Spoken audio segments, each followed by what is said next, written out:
Então, boa noite, estamos aqui de novo para falar sobre Jó, o livro de Jó.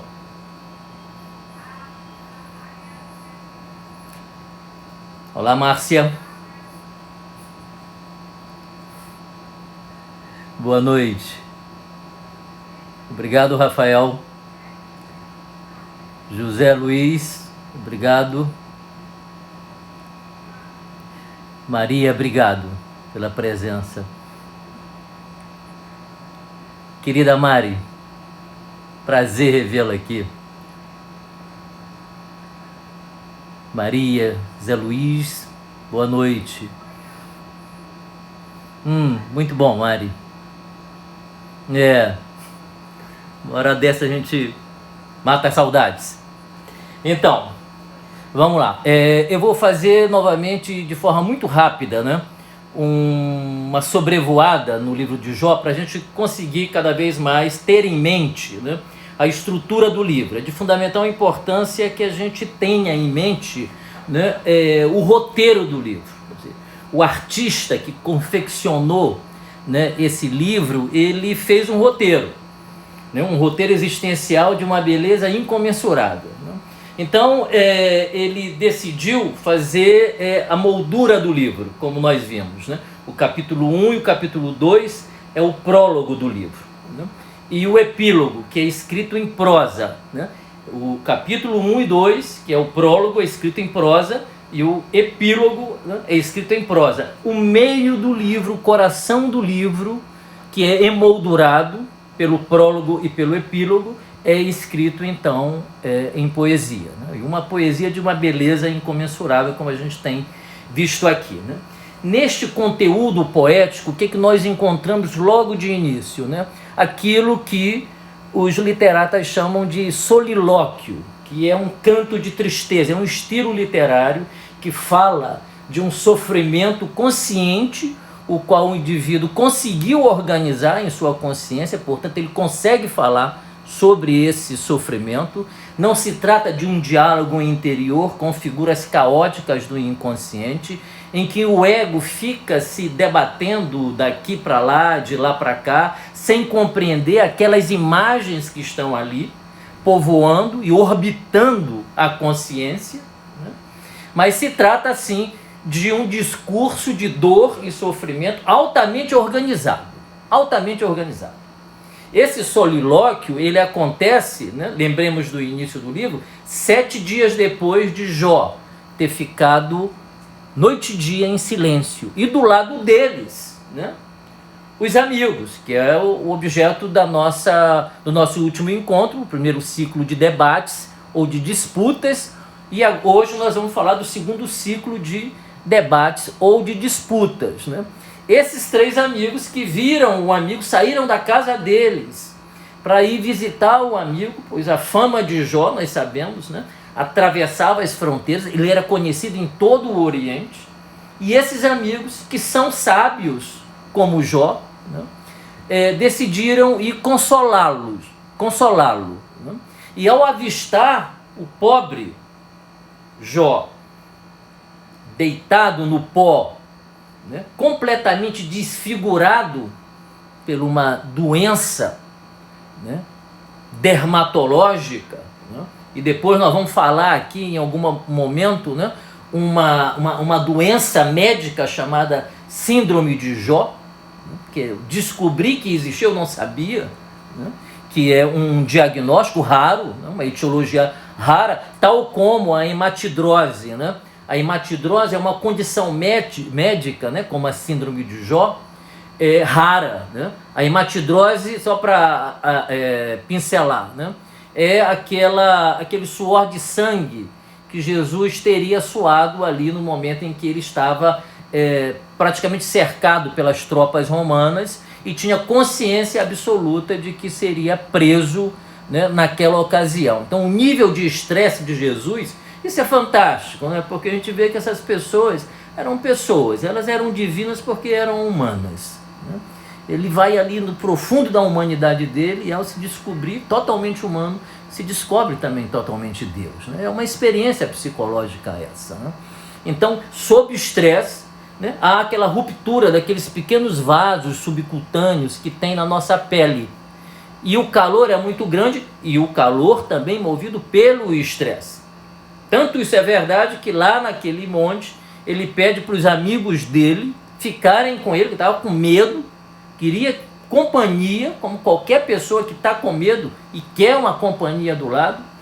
Mas os amigos também, sob o estresse, não conseguiram, foram dominadas por aquele sono, né? Não sei se vocês já tiveram esse sono, né? Mas eu já tive esse sono. É aquele sono que não é sono, né? É aquele sono que você simplesmente cambaleia e não consegue se manter acordado. Você tem clareza de que uma defesa está em ação e que a condição estressante é tão violenta que a própria psique envia hipnos, né, um sono, e que você dorme sem poder dormir. Esse sono que se dorme sem poder dormir lembra o sono de Jonas, né? De Jonas lá naquele barco, o barco afundando, os marujos desesperados, né? E eu vou falar sobre Jonas aqui, depois de Jó eu quero Jonas, que eu sou completamente assim apaixonado pela história de Jonas, né? E é um livrinho de 1,5 página, de uma riqueza assim, impressionante, a sabedoria de Jonas, né? O barco está afundando ali, um maremoto gigante, um tsunami. Jonas dormindo no porão do navio, como se nada tivesse acontecido, como se ele estivesse numa lagoa, né, com águas plácidas, né, e que nem marola existiria nessa lagoa, e uma tsunami se levantando na direção do navio que, vamos engolir esse barco, porque tem alguém aí dentro desse barco que é um fugitivo, né? É um fugitivo, e um fugitivo de Deus, de Javé, né? Ou um fugitivo do self, né? Quando a gente foge da gente, o inconsciente nos pega. Quando a gente foge da gente é engolido pela baleia. Uma depressão, um pânico, um transtorno de ansiedade generalizada, né? Um transtorno de esquiva, né? Um transtorno qualquer é produzido não para esmagar o indivíduo, mas para recolocar naquela trilha que ele deve seguir, que é a trilha dele e não mais de ninguém. É o processo da pessoa e não mais de ninguém. Cada pessoa tem o seu processo. Os processos não precisam ser iguais. Então, quando eu vejo, por exemplo, a ideia de imitar a Cristo, eu fico um pouco entristecido, para não usar uma outra palavra, porque eu entendo que a vida de Cristo foi a vida dele, não foi a minha. A vida dele era aquela. E ele honrou a vida dele. Lá no monte onde ele estava orando, né? E que a condição médica de hematidrose apareceu e começou a suar sangue, podia ter fugido. Né? Mas não fugiu.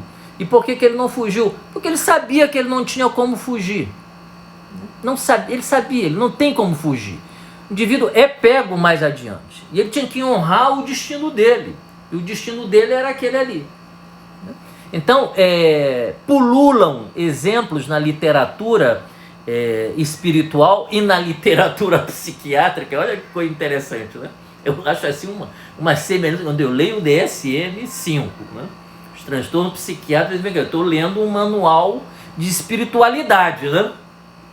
Ao contrário do que todo mundo acaba por pensar, há uma resistência, inclusive entre nós psicólogos, né, ao manual, porque a gente acha que está catalogando a pessoa. Não, mas é aquilo mesmo, é daquele jeito que está ali mesmo, é um livro precioso. Independente de qualquer coisa que tenha por detrás daquilo, interesses, né? Interesses tem sempre, né? Não pode lidar com isso e querer acabar com isso de uma maneira romântica, né?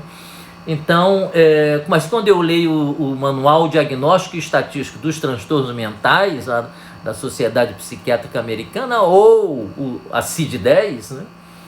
É um manual de espiritualidade isso aqui, mas de um tipo de espiritualidade que não funcionou. E se não funcionou, a psique reage. Todo transtorno é uma reação a alguma coisa, né, que não se viu, que se recalcou, alguma coisa que nos feriu. E essa alguma coisa pode ser nós mesmos. Nós mesmos podemos nos ferir, né? Sabendo que estamos nos ferindo e eventualmente não sabendo que estamos nos ferindo. Para Deus não importa se você sabe ou se você não sabe, você é culpado. Olha essa afirmação herética, né? Para Deus pouco importa se você sabe ou se você não sabe, porque Deus entende que você tem que saber, que você precisa saber, porque o destino, vou dizer outra coisa absurda, o destino de Deus está de tal forma imbricada no destino humano que quando nós nos realizamos de algum modo, Deus se realiza também. Totalmente herético, totalmente apócrifo, né?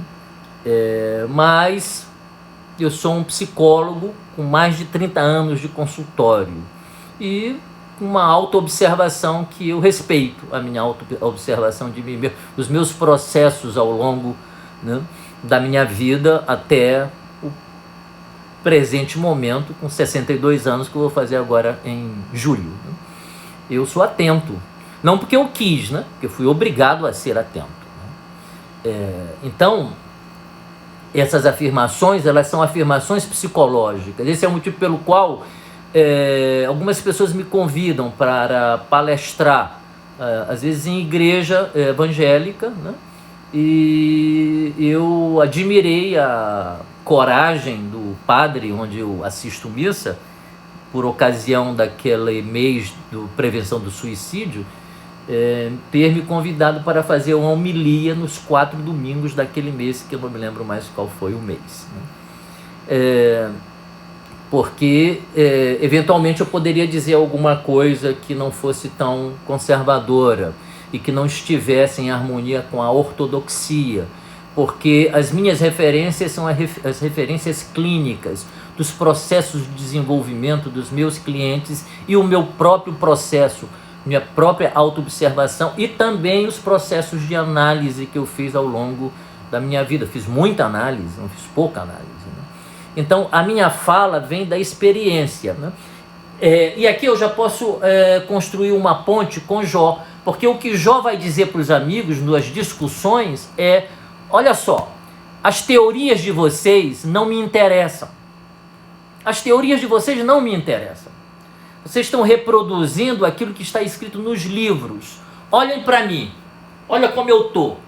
Antes eu era um homem feliz, era um homem reconhecido como sábio, e olha a minha condição, as pessoas se envergonham de mim. A minha mulher desapareceu, ela não suporta o meu hálito. Até as crianças cospem quando me olham. É dessa condição aqui que eu quero falar com Deus. Isso é maravilhoso, né? É desse lugar, já que eu tenho tédio à vida, eu darei livre curso ao meu lamento. É desse lugar que eu quero falar com Deus, do lugar dessa destruição que alguém perpetrou contra mim. Porque eu examino a minha consciência e percebo que eu sou inocente. Essa é a heresia. Esse é o tema do primeiro, do segundo e do terceiro ciclo dos debates ou dos discursos, que ele faz de Temã, Baldad de Suaz e Sofá de Naamá, rebatem Jó. Eles não podem aceitar isso. Eles não podem aceitar. Eles estão olhando a condição médica de Jó, como ele se encontra.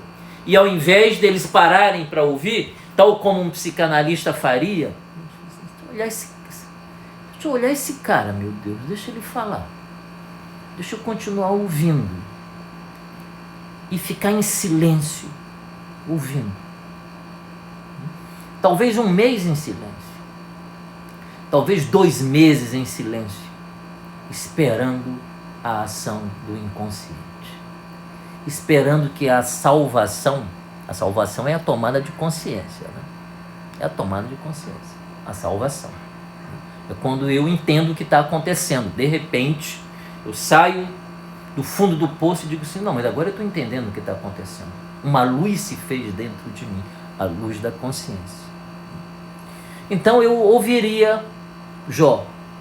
Inicialmente poderia ficar com um certo pé atrás, talvez os 2 pés atrás. Os 2 pés atrás, né? Porque quando ele abre, quando ele faz esse solilóquio, pereça o dia em que eu nasci, a noite que disse um menino foi concebido, que esse dia não seja contado aos dias dos anos, porque foi dado à luz um infeliz, a alguém que se alegraria com uma sepultura. Eu preferiria ter sido um aborto, saído direto do ventre da minha mãe para os braços da morte. Já ia pensar que a lista de psiquiatra que eu tenho aqui dentro da minha cabeça, já ia... Não, tem um psiquiatra aqui, pertinho aqui do consultório, que tal dar uma ligada? Se quiser até eu ligo também, aí marco, né?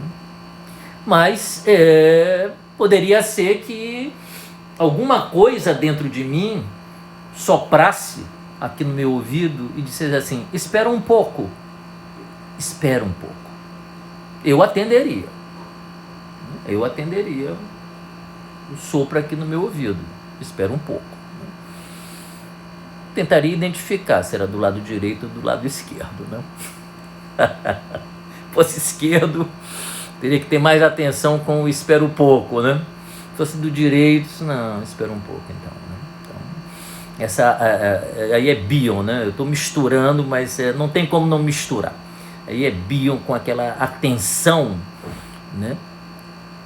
Que o terapeuta é tomado, não é dele, né? Não é ele que produz essa atenção, ele é tomado por essa atenção, né? Em que ele vê o processo, né? Ele vê, né? Ele vê o processo.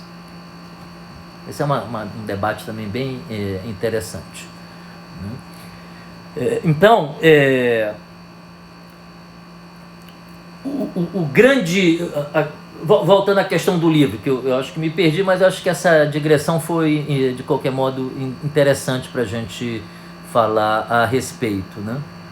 Bota fogo no parquinho, Zé. Coragem mesmo desse padre. Foi...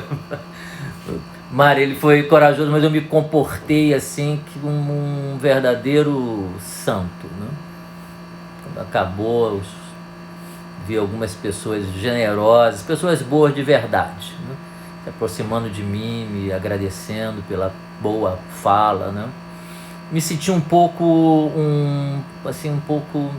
não muito verdadeiro, mas depois eu compreendi que aquela era uma ação também de misericórdia, né? Misericórdia, tem que ter compaixão. As pessoas têm compaixão de mim, eu posso ter compaixão das pessoas também. Isso é bem legal, né?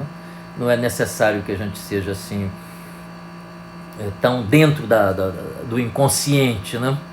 A coisa pode ser mais palatável de qualquer modo, né? Enfim, essa é a estrutura do livro, né? Então nós vamos hoje para o segundo ciclo de discursos, né? Ou um ciclo de debates, né? Que é de grande interesse para mim, né? E mais uma vez o que nós vamos presenciar é o que eu já tenho trazido aqui. Nós vamos presenciar um Jó ouvindo o que os amigos têm a dizer. Esses amigos, na esperança de que suas palavras pudessem tocar o coração de Jó, e Jó então pudesse rapidamente voltar atrás e se retratar, no sentido de reavaliar a fala dele, dizendo, eu acho que eu estava arrogante, eu acho que eu estava soberbo, na verdade, alguma coisa dentro de mim deve estar podre, e o Senhor perscrutou o meu coração e descobriu pecado em mim. Mas vocês lembram como tudo isso aconteceu? Como a aposta espúria que Javé fez com Satã? Lembram disso? Lembram do começo do livro? Lembram quando Javé chamou a atenção de Satã? Satã não tinha visto Jó? Reparaste no meu servo Jó? Satã, sobre a terra não há ninguém como ele. Ele teme a Deus e se afasta do mal. Aí o Jó olhou, virou e disse, não tinha reparado, Javé, mas agora que tu me chamou a atenção eu reparei. Então é daí que surge o sofrimento, é de uma aposta pelas costas de Jó. Jó não conseguiria imaginar que Satã, né, poderia estar por detrás de uma aposta com Javé. Justo Javé, a quem ele honrava. Terminados os dias de festa dos filhos, ele mandava chamar os filhos até ele e oferecia um sacrifício, porque ele pensava: talvez os meus filhos tenham cometido pecado em seus corações contra Javé. Olha, esse homem é um homem santo.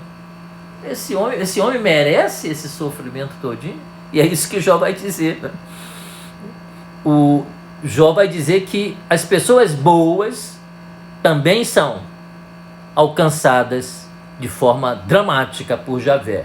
E não vai dizer só isso, não. Ele vai dizer que frequentemente os iníquos, né, a iniquidade, né, aquelas pessoas que não dão a mínima para Javé, parecem protegidas por Javé. Não acontece nada com elas. Ele vai fazer uma inversão, porque os amigos vão dizer assim: não, olha só quem sofre é quem peca. Quem é bem-aventurado, o que tem de Javé é a proteção. Ele vai dizer: não é isso. Quem é bem-aventurado também é provado por Javé. E frequentemente quem não liga para Javé, esse sim é protegido. E ele quer entender por que as coisas são assim. Por que coisas terríveis acontecem com pessoas boas, né? Só tem uma resposta para isso, né? Uma resposta psicológica para isso, né? Por que uma coisa terrível acontece com uma coisa boa? Né? Porque o self, ou Deus, nome que você quiser dar, reparou em você. Reparou em você. E aí agora, Luciana, você quer entender a posição de Deus, né? Eu também gostaria de entender, mas nós estamos aqui para tentar entender. Mas para tentar entender essa posição de Deus, nós temos que lembrar de Jung aqui. E aí nossa conversa começa a ficar mais densa, né? Porque quando Jung publicou o livro Resposta a Jó, deu um problema muito grande para ele. Ele foi criticado tanto pelos teólogos católicos, quanto foi criticado pela teologia também protestante. Ele não agradou a ninguém, é bom que se diga isso. Ninguém gostou do que Jung escreveu, né? Salvo ele próprio, né? E aqueles discípulos que gostavam daquilo que ele escrevia, né? Muitas vezes gostavam porque tinham uma relação edípica com ele, né? Mas alguns gostavam porque tinham passado pela experiência de Jó, tal como Jung. Quem leu Memórias, Sonhos e Reflexões, que é a autobiografia de Jung, quem lê aquele capítulo Confronto com o Inconsciente, vê que Jung desceu a uma profundidade abismal. Alguns psicanalistas, que eu inclusive gosto muito, né? Mas não obstante, para mim tem uma visão estreita, tal como Winnicott, né? Gosto muito de Winnicott, li muito Winnicott, né? Acabaram considerando Jung como tendo tido uma espécie de psicose infantil, ou uma esquizofrenia infantil, por causa das visões e por causa daquilo que poder-se-ia chamar, né, psiquiatricamente de alucinações, né? É claro que Jung não deixou a autobiografia dele ser publicada enquanto ele estava vivo, porque ele sabia que esse tipo de interpretação redutora, né, você não pode ter uma conexão com o self, você tem que ser engessado, né? Daí aquela frase do Jung, né, a normalidade é a meta dos incompetentes, né, porque é mesmo, né? O indivíduo tem que estar todo engessado, né, para ser o bem analisado, o próprio analista é todo também engessado, né? E aí aquilo ali é entendido como a suprema normalidade. Jung detestava isso, né? Detestava isso. Então ele não deixou publicar porque ele não estava saco cheio de tentar mostrar que a psique, né, é criativa, né? E que alguns processos psíquicos, como aquilo que é chamado de visões nas literaturas espirituais, né? Todas as literaturas espirituais têm revelações, têm visões, né? Essa turma toda era psicótico, é isso? Todo mundo ali é psicótico, é doente mental, é esquizofrênico, né? Então, essa generalização, né, que de certa forma, né, a psicanálise fez, e a psiquiatria também, aí daí a resistência ao DSM, né, Tem uma resistência aí por causa desse histórico muito redutor da experiência psíquica. Jung ampliava a experiência psíquica. A tradição psicanalítica mais conservadora, diferente de Freud, embora Jung acusasse Freud de ser redutor, reduz a experiência psíquica, né? Jung queria ampliar essa experiência psíquica. Então, quem conhece esse texto, Confronto com o Inconsciente, eu sugiro que vocês, então, quem não leu, possa ler, mostra como Jung desceu nas profundezas do inconsciente, fez a experiência de Jó, do abandono total, né, de perceber que aquilo que a tradição, né, dizia não servia para ele, que ele teria que encontrar um diálogo aberto com o inconsciente, e é isso que ele faz, né, e depois transforma isso no que ele chamou de imaginação ativa, né? A imaginação ativa, né, e aquela caixa de areia que às vezes eu vejo é usada quase como uma caixa, né, assim. Bom, enfim, é isso, né? O contato com o inconsciente profundo, né, Jung faz. E aí, quando ele escreve Resposta a Jó, que é um livrinho que tem 170 páginas, 180 páginas, é um livrinho fino, né, ele vai dizer uma coisa que é uma barbaridade, né, para a tradição. Ele vai dizer o seguinte: Satã, na verdade, é o lado oculto de Javé, é a sombra de Javé, que estava dissociada dentro da tradição religiosa judaica, mas não muito. Se eu pegar aqui Samuel, né, se eu achasse ia ser bom, como eu já citei aqui alguma vez, né, Saul, né, onde se diz literalmente que o Senhor abandonou, né, a vida de Saul e enviou um espírito mau. Essa concepção mandálica de que o bem e o mal se misturam, né, é de fundamental importância para o avanço da consciência. Não é o seio bom e o seio mal dividido. Isso é lá na posição esquizoparanoide de Melanie Klein, né? Depois o bebê descobre que o seio bom é o seio mal e que o seio mal é o seio bom.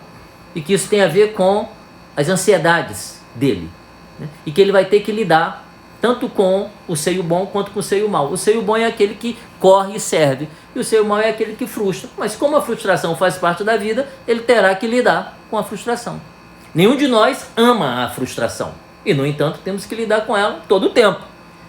Qualquer pessoa que não consiga lidar com a frustração exibe um comportamento, né, um padrão de fixação ainda no mundo infantil. Porque a gente pode ficar com raiva, mas a gente tem que ter, naturalmente, o controle da raiva e uma abertura para compreender a natureza da raiva. Esse é o processo, né, de psicanálise, né? E como esses resíduos infantis eles permanecem dentro da gente a vida inteira nós temos chances importantes de elaborar o nosso mundo infantil e transformá-lo em percepção madura da vida, né? A um ponto talvez de se tornar um avatar, né? Então aí as frustrações não têm mais nenhuma importância, porque você também não deseja mais nada, né? Onde não tem desejo, não pode haver frustração. Acho que Lacan gostava dessa história aí,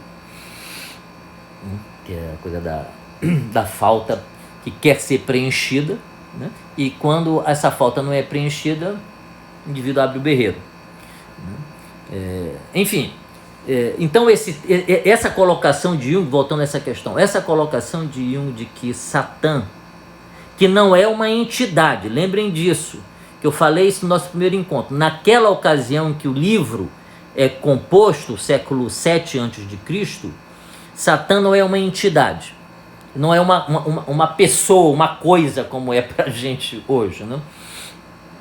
Satã é só uma palavra que em hebraico significa antagonizar, é um adversário, tem um sentido, na verdade, essa palavra muito amplo, né? Satã também é aquele que não acredita na espécie humana, em contraste com Javé, o lado naturalmente luminoso de Javé, que acredita na espécie humana, que sabe que a espécie humana pode avançar, pode crescer, pode se desenvolver, mesmo tropeçando, mas pode crescer e pode se desenvolver. Satã, então, seria uma parte da personalidade de Javé que não acredita na própria criação e que, de algum modo, todo o tempo questiona de forma pessimista se as coisas realmente são assim, da maneira com que o lado luminoso pensa, né? Reparaste no meu servo Jó, sobre a terra não há ninguém sobre ele. Mas também pudera, né, cara? Pô, tu encheu ele de benefícios, né? Qualquer um no lugar de Jó faria a mesma coisa. É essa fala ruim, né? Essa fala negativa, né?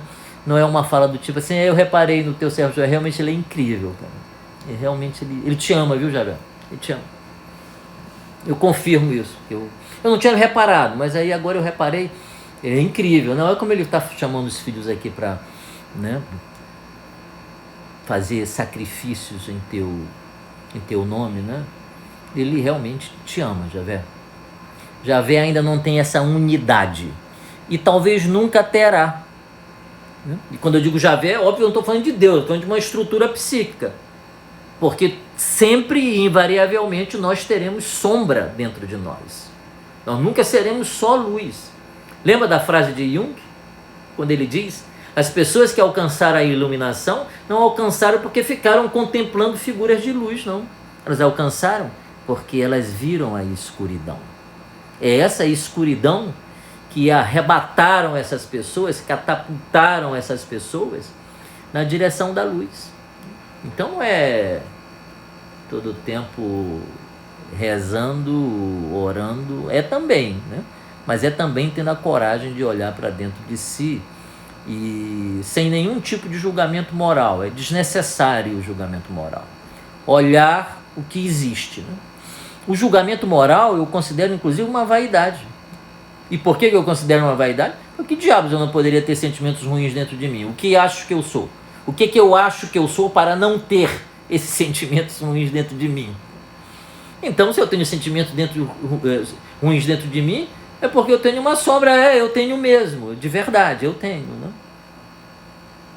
Então, nós não precisamos nos envergonhar dos nossos pecados. Podemos fazer um esforço, né, de pecar menos, mas não muito menos, de qualquer modo, né?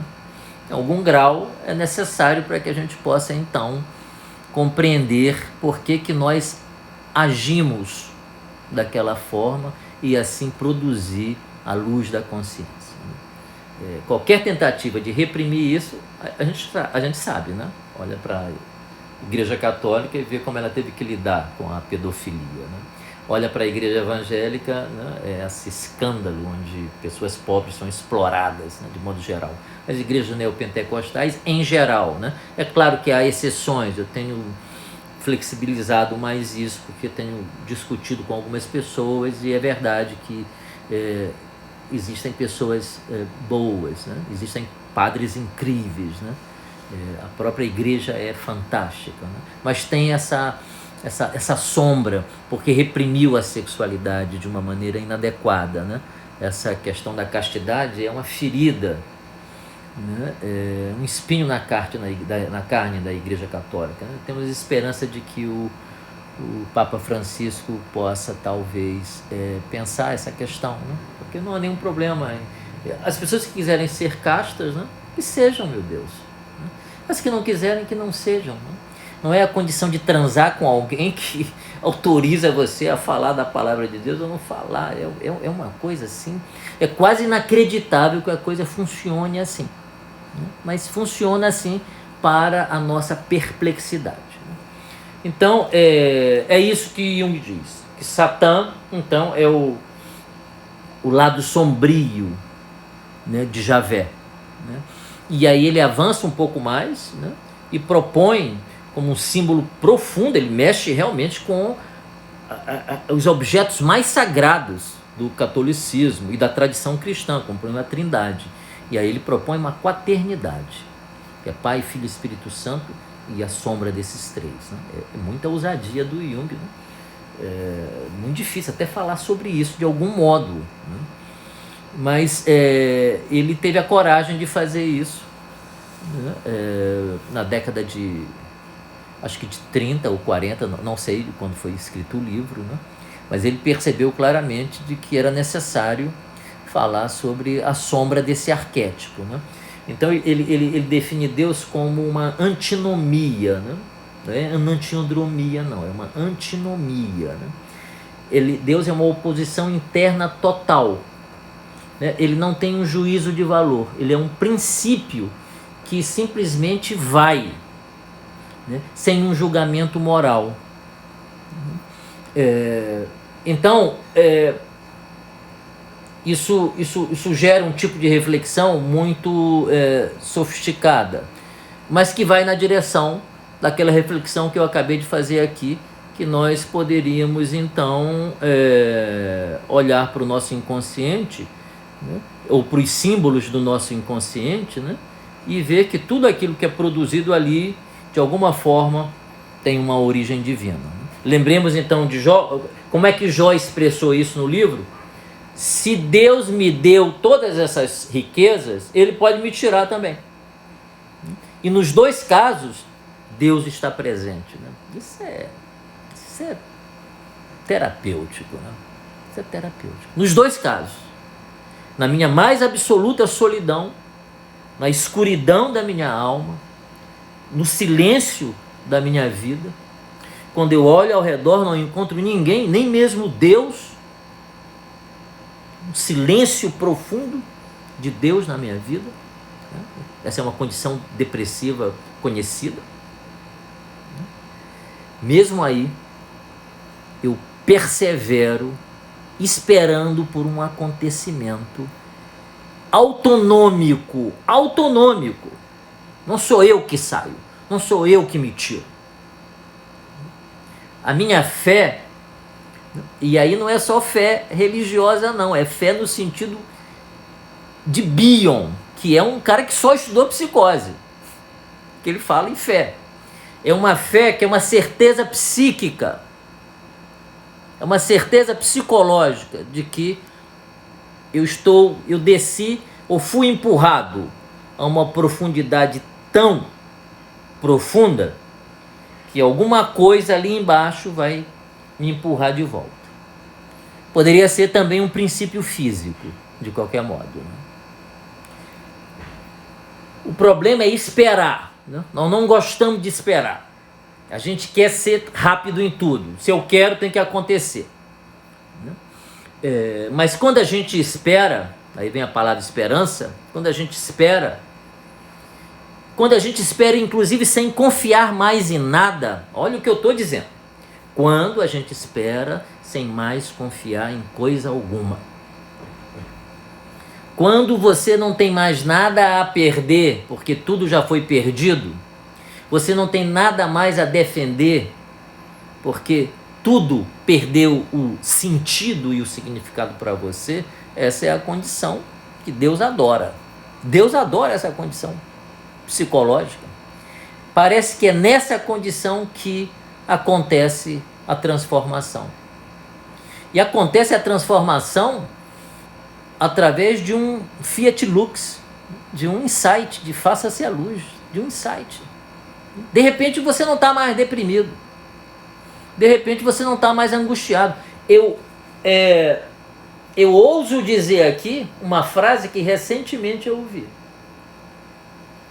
De uma pessoa que, tendo estado deprimida, tendo investigado com uma coragem impressionante a natureza de sua depressão, ao se ver fora da depressão, tempos depois, e revisando aqueles momentos de sua vida, eu ouvi uma frase que eu adoraria escrever sobre ela. Ela disse assim: eu sinto saudade do tempo em que eu sofria de depressão. Eu sinto saudade desse tempo. Então é uma frase realmente impressionante. A pessoa fora do contexto depressivo, né, revisar a experiência que teve e dizer para espanto meu e da pessoa, né? Porque era tanto sofrimento. Quantas vezes não se desejou sair daquele lugar, meu Deus? Quantas vezes aquela história parecia não acabar nunca, aquela dor parecia não acabar, e agora estávamos ali falando sobre a dor, e a pessoa olhando para dentro, né, com aquele olhar que está olhando para dentro, diz assim: às vezes eu sinto saudade daquele estado, e eu tento procurar aquele estado dentro de mim e não encontro mais. Então, isso é de uma beleza, assim, para mim, né, que sou analista, né, isso para mim é quase uma declaração de amor, né? Tamanha é a beleza de uma frase como essa, né? Isso é incrível, eu acho incrível. Então entendemos o que Jung vai falar, né, de Satã, né, como sombra de Javé. Então ali é uma relação antinômica, né, onde as coisas acontecem sem, né, um juízo de valor. Repito, né, lembremos do início do livro, né, se Deus me deu, Deus me tirou. Então, Deus me deu, eu adorei. Deus me tirou, obrigado também, Senhor. Tá bom? Obrigado. Porque não é meu. Esse é o nosso desafio todo tempo, né? Então, vamos lá. Vamos pensar em Elifaz de Temã. Lembremos também uma informação que eu já trouxe. Elifaz de Temã é o mais velho. Ele sempre tem direito a falar primeiro e sempre fala mais do que os outros. Porque é o mais velho e a idade, naquele caso, era considerado como símbolo da sabedoria, né? Ele, no discurso dele, ou na disputa dele com Jó, né, ele diz que os raciocínios de Jó formam um misto de maldade e astúcia. Jó é um cara ardiloso para Elifaz de Temã. Ele é eloquente na maneira de falar, né? Ele tem bons argumentos, perigosos argumentos que podem levar aquele auditório que está ouvindo ele falar mudar de opinião. Esse é o motivo pelo qual ele diz que Jó é cheio de maldade e cheio de astúcia. Irritado com o comportamento de Jó, que insiste numa posição de injustiça cometida contra ele, ironiza ele perguntando: por acaso você preexistia à sabedoria?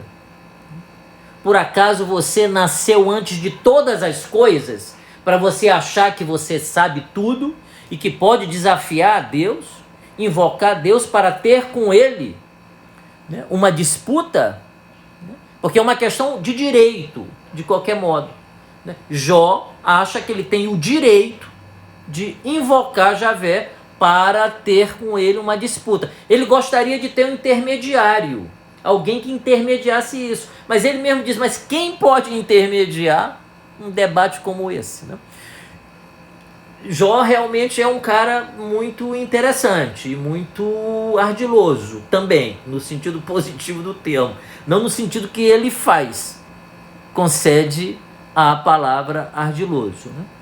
Porque como ele sabe que nenhum intermediário é possível entre ele e Javé, e ele sabe disso, então como é que ele não sabe que ele mesmo não pode ter razão diante de Deus? Pode o homem ter razão diante de Deus? Mas Jó não está interessado em ter razão. Ele simplesmente provoca Deus. Ele quer que Deus se revele. Porque quando Deus vai se revelar, nós vamos ver qual é a atitude dele. Ele não entra numa de disputar com Deus como ele está achando, né? Ele tem uma outra atitude, que é a atitude de uma sabedoria incomum. Então, diz aqui no texto: que sabedoria Jó pretende possuir para voltar-se contra Deus? Ele sabe mais do que Deus?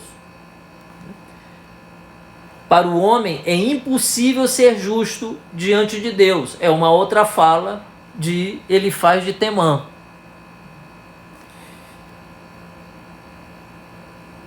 E diz mais, que Jó deveria né, agradecer pelos 3 amigos terem ido lá, saído das suas casas e terem ido lá para socorrê-lo, ofertando a ele palavras de sabedoria que ele simplesmente não quer ouvir. Não quer ouvir. E que Jó então é um mal agradecido, arrogante, um mal agradecido soberbo, né?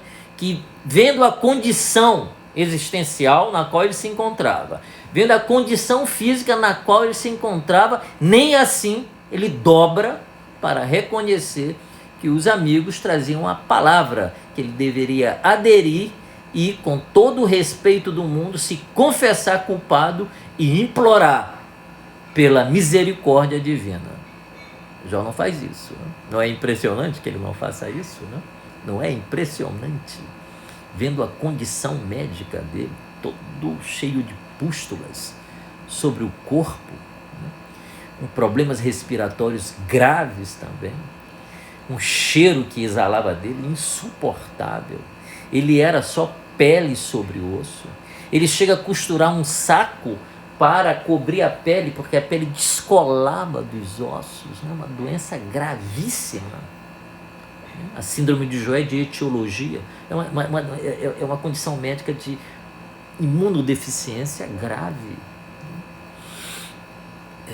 Não era para ele abaixar a cabeça e dizer: eu realmente devo ter sido um cara muito ruim e é por isso que eu estou sofrendo tudo isso. Senão, eu vou morrer, mas eu vou afirmar a minha inocência, né? Ele está brigando com quem? É com Deus mesmo. A questão dele é com Deus. E aí nós vamos ver o que Jó vai dizer para ele faz. E aí eu faço questão realmente de ler o que Jó diz para ele faz, porque é de uma beleza, para mim, assim, maravilhosa. Vamos ver aqui onde é que está o segundo discurso. Está aqui.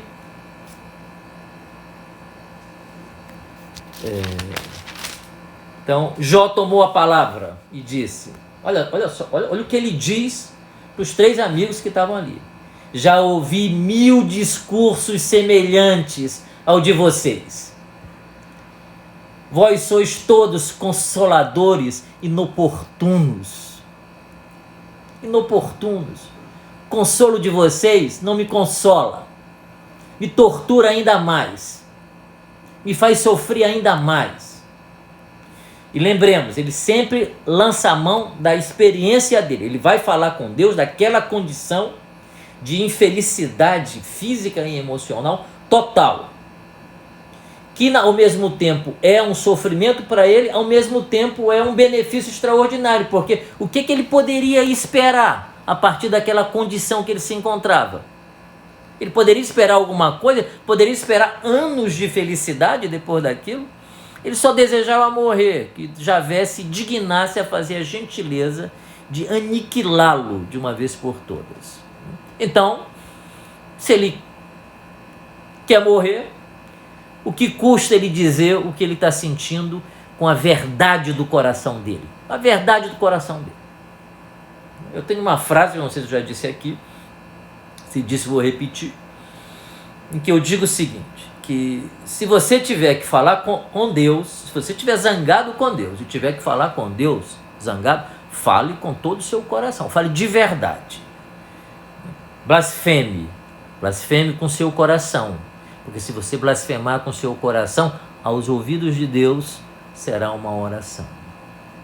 Mas se você orar sem coração, aos ouvidos de Deus, pode ser uma blasfêmia. Porque nem todo aquele que bate no peito e diz Senhor, Senhor, entrará no meu reino. E por que não entrará no meu reino aquele que bateu no peito, ajoelhou e rezou? Porque não tinha um coração, meu Deus. E Deus, eu já disse, o fraco de Deus é coração. Então, se você está como Jó, em algum momento, ou fez uma experiência, ou conhece alguém, você vai falar com o coração. Diga o que você quiser dizer para Deus com o seu coração. Ele ouvirá como uma oração do seu coração. Então Jó continua: eu poderia também falar como vocês falam comigo. se vocês estivessem no meu lugar, se vocês estivessem ferrado como eu estou, eu também poderia ter esse discurso bonito aí. Vocês não têm nenhuma empatia pelo meu sofrimento, é isso que Jó está dizendo. Vocês não vieram aqui para segurar a minha mão, para ficar calado e ficar me olhando e me ouvindo, e talvez até discordando de mim, mas em silêncio, em profundo silêncio, em respeito à minha dor. Vocês vieram aqui para me torturar e não respeitam a minha dor. É isso que Jó está dizendo. Se falo, olha que coisa linda. Se falo, quer dizer, se eu falo, não cessa a minha dor. Se me calo, como ela desaparecerá? Feriste com horror tudo o que me cerca. Feriste, quem feriu?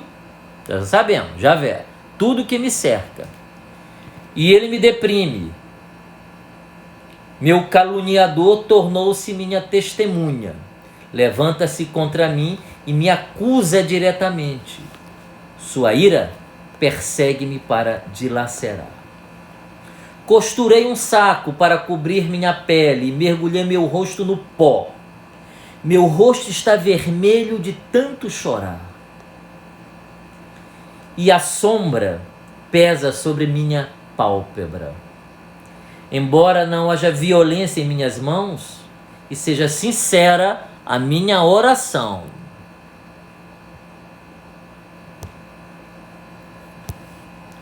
Meu espírito está quebrantado em mim, e os coveiros se ajuntam para perto de mim. Só as zombarias me acompanham. Sobre sua hostilidade pousam meus olhos. Entretanto, voltai-vos todos, vinde, não acharei sequer um sábio entre vós. Não acharei sequer um sábio entre vocês. Vocês três não são sábios coisa alguma. Não há nenhuma sabedoria em vocês. Eu não posso mais continuar ouvindo o que vocês dizem, de modo a tentar compreender, porque vocês não sabem o que é uma experiência viva. Vocês conhecem Deus só por ter fé. Vocês não sabem o que é Deus na carne, na pele. Vocês não sabem o que é ter sido feliz e ter, de uma hora para outra, se tornado profundamente infeliz. Vocês não sabem o que é isso. Vocês não podem compreender o que eu estou dizendo porque vocês não fizeram essa experiência que eu estou fazendo. Então as palavras de vocês são extremamente inoportunas. Lembra quando a gente está triste e algumas pessoas, quando está deprimido, a pessoa, para com isso, né? Não, a vida é tão boa, você tem tanta coisa, você é tão feliz, eu queria estar no seu lugar, né? É isso, de algum modo, é isso, né? Como se essas coisas que são legais e são bacanas, que são os nossos bens materiais, pudessem também dar conta da nossa existencialidade. Essas coisas são legais, é óbvio que são legais, né? Mas a nossa existencialidade é constituído de uma outra essência, é de uma outra matéria que a nossa alma é feita. E é isso que Jó quis dizer para os amigos dele. No nosso próximo encontro, eu vou avisar, sempre colocando essas chamadas, né? Provavelmente semana que vem de novo. Nós voltamos, né? E que a graça de Deus nos abençoe abundantemente. Vejo vocês no nosso próximo encontro.